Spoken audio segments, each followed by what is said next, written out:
형제 여러분, 감사합니다. 지금 바람일 교학 강좌를 시작해서 세 주가 지나간 것 같습니다. 내일은 반야, 모레는 선임문이 시작될 아마 예정인 걸로 압니다. 그동안 반야바라미를 공부하는 가운데서 우리들은 철저하게 믿고 실천해서 부처님의 참된 뜻을 자신의 마음에 받아서 행동으로 옮겨 정말 부처님이 바라시는 바 진실한 자기 실현을 지향하는 그런 공부를 해왔습니다. 거기에 이르자면은 수많은 과정이 있습니다.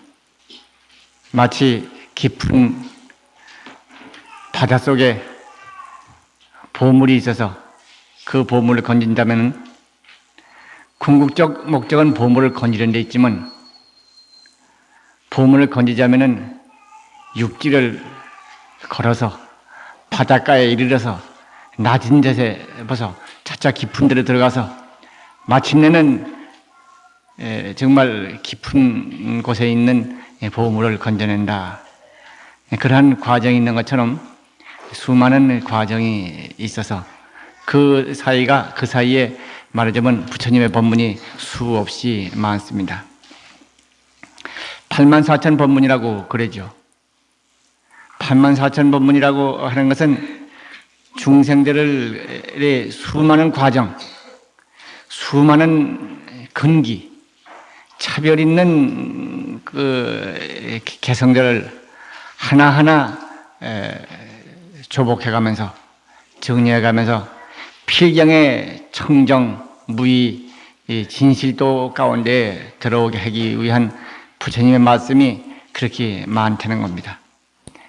그러니까 부처님이 말씀하시고자 하시는, 참으로 우리에게 알리고자 하시는, 주시고자 하시는 보물은 하나이지만은 그거를 받을 사람이 여러 가지 차별이 있기 때문에 그 차별 있는 사람들을 하나하나 그 차별성에서 출발해가지고 마침내 차별이 없는 근원적인 하나에 이르게 하기 위해서 수많은 법문이 있게 되는 것입니다. 아함의 경우는 반야신경을 공부하신 분이 아시는 것처럼 바로 우리들이 가장 가까운 데부터 시작을 하는 법문입니다. 말하자면 마음 깊이에 무슨 어떻다든가 많이 닦아서 어떻게 아는 도리라든가 그런 것이 아니라 아주 가깝게 우리가 눈으로 보고 귀로 들리는 그러한 감각 현상 경계로부터 시작을 해가지고 차차 깊은 데 들어가도록 인도해 주시는 그 첫째 법문이 바로 아함 교학에서 열려지는 부처님의 말씀이. 그러나 교학 내용에 이르러서는 많은 얘기를 할 시간이 없었어요. 그러나 어떤 것이고 간에 필경은 깊은 데 있는 보물이 목표이고 그 보물을 얻고자 거기에 가자니까 그런 과정이 필요한데 그 과정은 말하자면 여러 사람의 대응해서 하신 설법이시다. 그렇기 때문에 부처님의 법문의 차별이 있듯이 아함의 그 가르침을 통해 가지고 말하자면 업론이라든가 12처설이라든가 18개라든가 그렇게 해서 결국 온 사제의 가르침 중도 12년 이러한 말씀에 이르는 과정을 하나하나 배워서 마침내 이 말씀이 우리를 둘러싸고 있는 환경에 관한 문제라든가 생활 조건의 문제라든가 생산 과정의 문제라든가 하는 것을 알아지고 그 근원되는 것이 무엇인가 하는 것에 대해서 다시 인전 묻게 될 때 더 깊은 문제에 이르게 되고 거기에는 여러 사람들의 의심이 나오게 되는 것입니다. 근데 그렇기 때문에 부처님의 법문 가운데는 이렇게 얕은 데서 들어가는 법문이 있는가 하면은 또 그 과정을 지나서 당신의 깨달음을 직접 말씀하신 대목도 나옵니다. 그러니까 천차만별이죠. 반야바라밀, 우리는 반야바라밀 입장에서는 될 수 있으면 부처님의 깨달음, 범부의 눈으로 보이는 범부 세간에 대한 해석이 문제가 아니라 부처님의 진리의 눈으로 보신 바 진리 그 자체, 그걸 직접 배우고 믿고 그것을 행하는 아주 고차의 법문에 속합니다. 그래서 우리가 실천하고 행한다고 하는 불법 수행에서는 과정을 거치느냐, 궁극적인 깨달음의 행이라고 하는 각 행을 해야 할 것이냐. 법문은 역시 부처님의 보신 바, 우리가 보는 바 세계를 믿는 것이 아니라 부처님의 진리의 눈으로 보신 바의 진리 세계를 믿고 행해서 마침내 진리를 실현하는 이러한 수행을 하는 것이 궁극적인 길이 될 것이며 또 그것이 가장 바른 길이고 고든 길이라고 하는 것입니다. 그 닦는 가운데는 선과 같이 스스로의 그러한 직접 체험을 통해서 그 세계를 이르는 방법도 있고 우리 반야바라밀 수행과 같이 부처님의 말씀을 생명의 진실로 받아들여서 그것을 행하는 반야바라밀 법도 있습니다. 하나는 부처님의 말씀을 듣고 그와 같이 행해서 체험해가지고 스스로 자기 것을 만드는 방법이요. 하나는 부처님의 말씀을 믿고 스스로 행함으로써 부처님의 가르침의 내용을 행함으로써 자신 가운데 이룩하는 이런 차가 있습니다. 다만 앞의 경우에는 깨달음이라고 하는 언덕을 넘어가야 되는 것이고 후자의 경우, 반야바라밀의 경우에는 믿음을 바탕으로 하는 건 같으나 행이 있다는 점입니다. 자칫하면 행에서 성이 있는 것이 우리 일상이기 때문에 경에는 반야바라밀 경에는 계속해서 무주상, 상에 머무림이 없다. 상에 머물지 말라. 자신이나 경계나 모두가 불가득이다. 얻을 바가 없는 것이다. 공이다. 이렇게 말씀해서 무한한 바라밀 행을 전개를 가르치면서도 집착이 없는 반야를 강조하고 있는 것입니다. 우리들의 수행이 워낙 깊은 데에 있고 또 궁극적인 가르침의 실천에 있는 것이기 때문에 우리들은 부처님의 가르침 하나하나가 다수한 중생에 대해서 그 근기에 대응하는 법문이지 부처님의 깨달음 자체의 직설은 아니다. 그 부처님의 깨달음에 대한 직설은 반야바라밀이다 하는 것을 제가 다시 말씀을 드립니다. 부처님의 가르침 가운데서 초기에 말씀하신 가르침을 통해서 우리들이 실천하는 수행 가운데 사불개설이라는 게 있습니다. 사불개설이라는 것은 부처님과 사불교의 신이죠. 네 가지 허물어지지 않는 믿음, 허물을 수 없는 믿음. 그거는 부처님 한량없는 공덕이시고 한량없는 지혜이시고 한량없는 우실력이시고 신통자제하셔서 일체 중생을 구하신다. 나도 부처님의 가르침을 따르겠다 하는 부처님에 대한 결정적인 믿음. 이것은 아마 초기에 누구나 오늘날 우리에 있어서도 마찬가지일 겁니다. 두 번째는 불법승이라는 법입니다. 부처님의 설법은 중생들의 가지가지 차별성 있는 그 거릇된 길, 나쁜 것, 병든 것들을 고쳐주는 좋은 약이다. 묘한 약이다. 나도 또한 그 가르침을 따라서 행해서 부처님의 말씀하신 바 진리를 스스로도 체득을 해서 그것을 마침내 다른 사람에게도 베풀어 주리라 하고 원을 세우는 법에 대한 믿음. 세 번째는 승은 스님이죠. 스님들은 도를 닦아서 진실한 경계에 이르러서 계증해라고 하는 계는 행지, 몸에 지키는 행이 주가 됩니다만은 계와 마음에 동요가 없는 깊은 안정, 선정과 그 깊은 안정 속에서 나타나는 해와 지혜죠.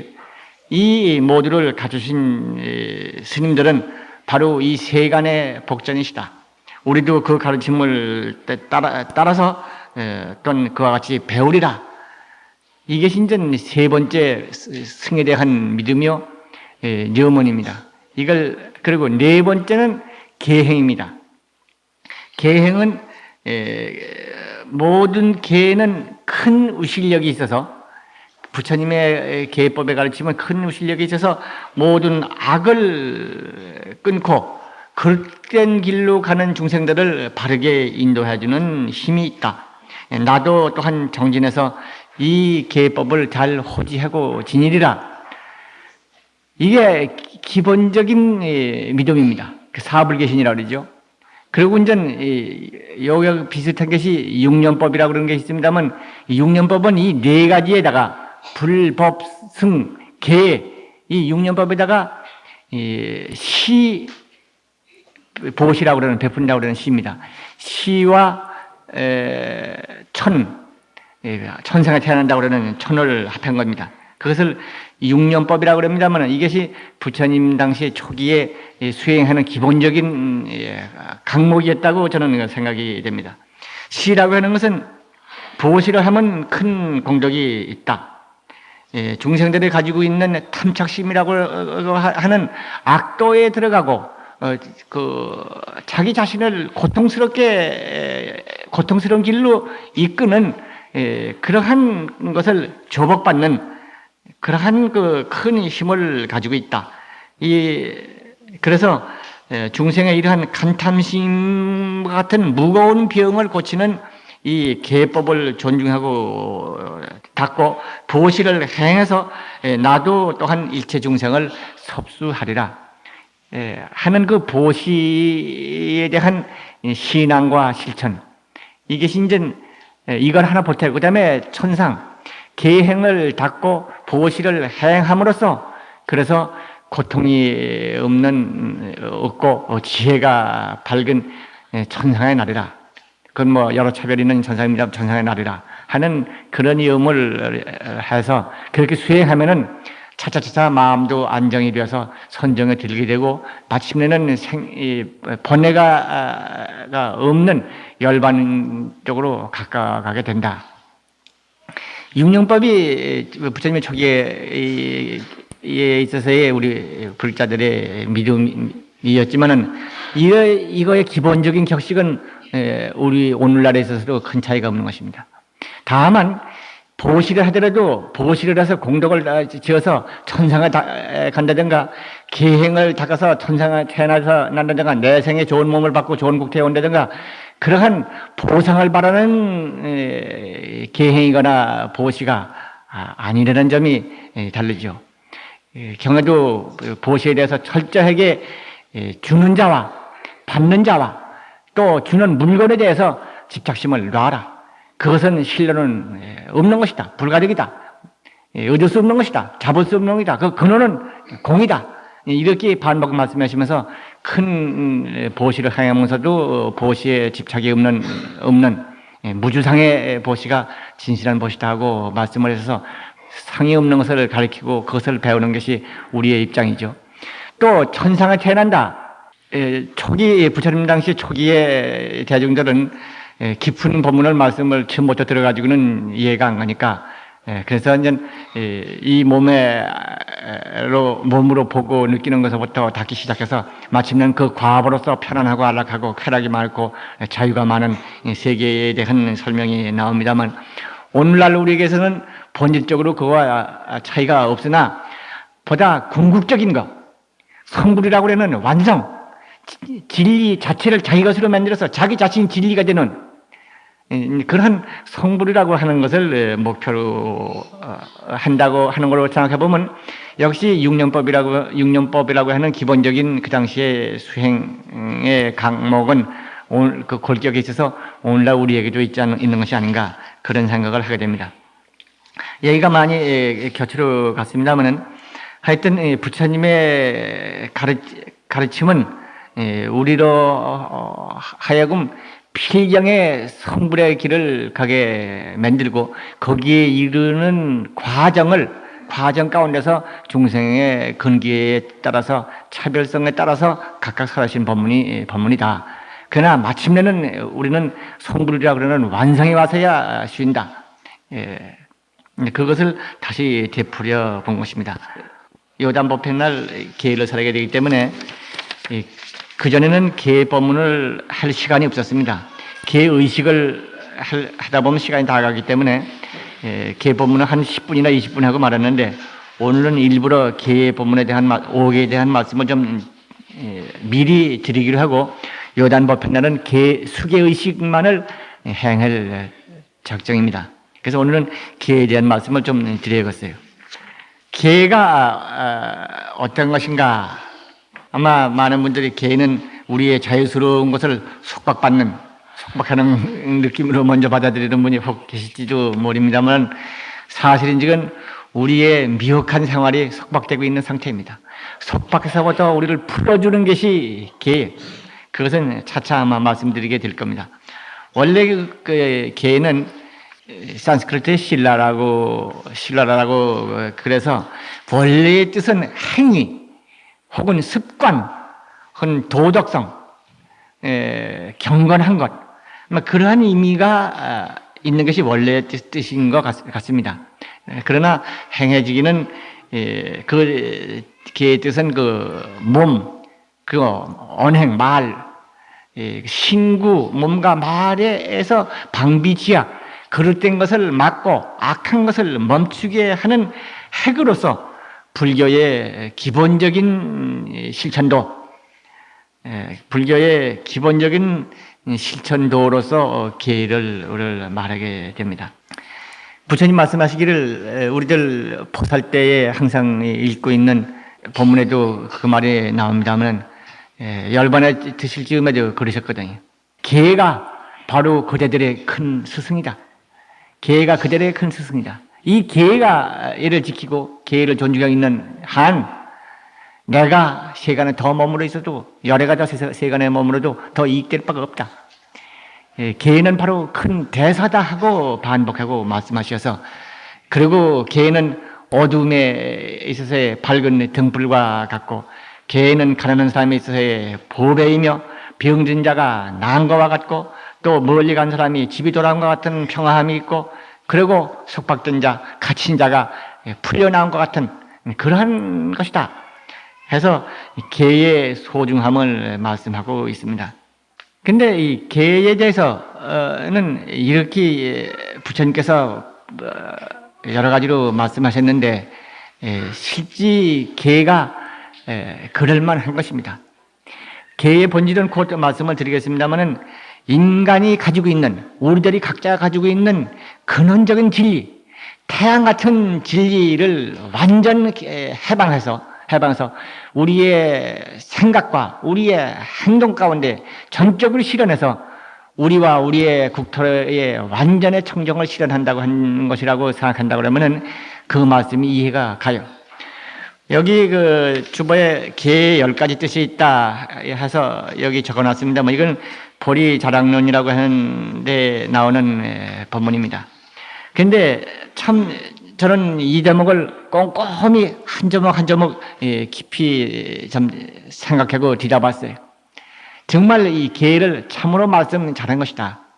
왜냐하면 이제까지 계를 설할 때 죄송스럽지만은 제가 일반적으로 계법문을 즐겨서 그 법을 설하는데 참석해 보면 계의 그 뿌리에 대해서 비교적 과거에 말씀하시는 것이 전 마음에 차지 않았어요.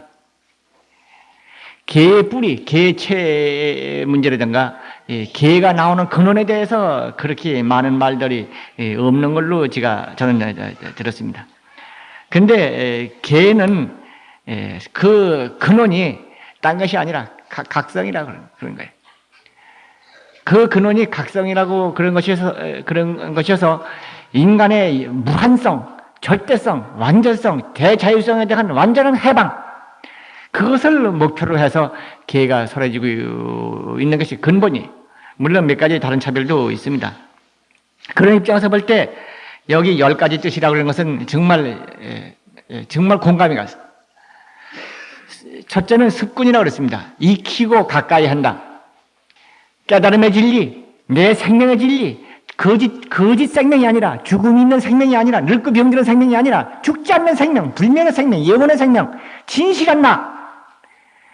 그것을 익히고 거기에 가까이 가는 것.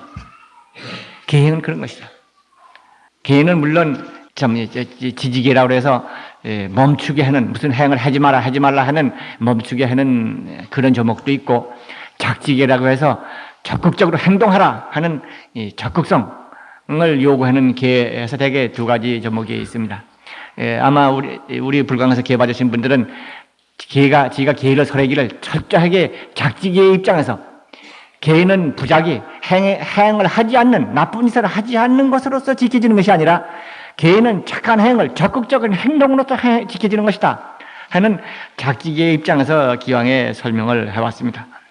그렇게 보면은 더 이 습관이라고 하는 것에 대해서 이해가 갈 겁니다. 그 다음에 계의 두 번째 뜻은 본성이라고 그랬습니다.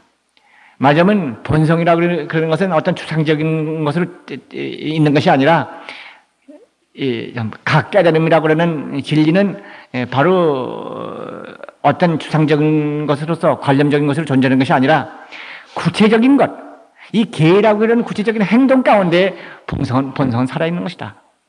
그러니까 행동을 잊어버린 종교가 있을 수 없고 진리가 있을 수 없습니다. 불교적인 진리는 행동에 있는 것이다. 바로 그래서 계행은 진리에 근거한 행의 작용이에요. 그렇기 때문에 행의 작용이라고 그러는 거, 이 움직이는 것이 누구냐? 행동이다. 바로 움직이는 것이 저 자신입니다. 그와 마찬가지로 여기 계행, 이것이 바로 본성이다. 깊은 진리 자체를 묻지 말고 그 행동 자체에서 보라. 이런 말도 거기서 되는 것입니다. 다만 우리는 곧 행동이라는 것은 형상적인 것으로만 항상 파악하고 관념적인 한계 가운데서 논리적인 구성을 해서 이해를 하기 때문에 그걸 모릅니다. 그 모두를 쉬어버리실 때 행이 바로 그 본성이라고 하는 것을 알게 되는 것이죠. 여기는 본성이라고 그랬습니다.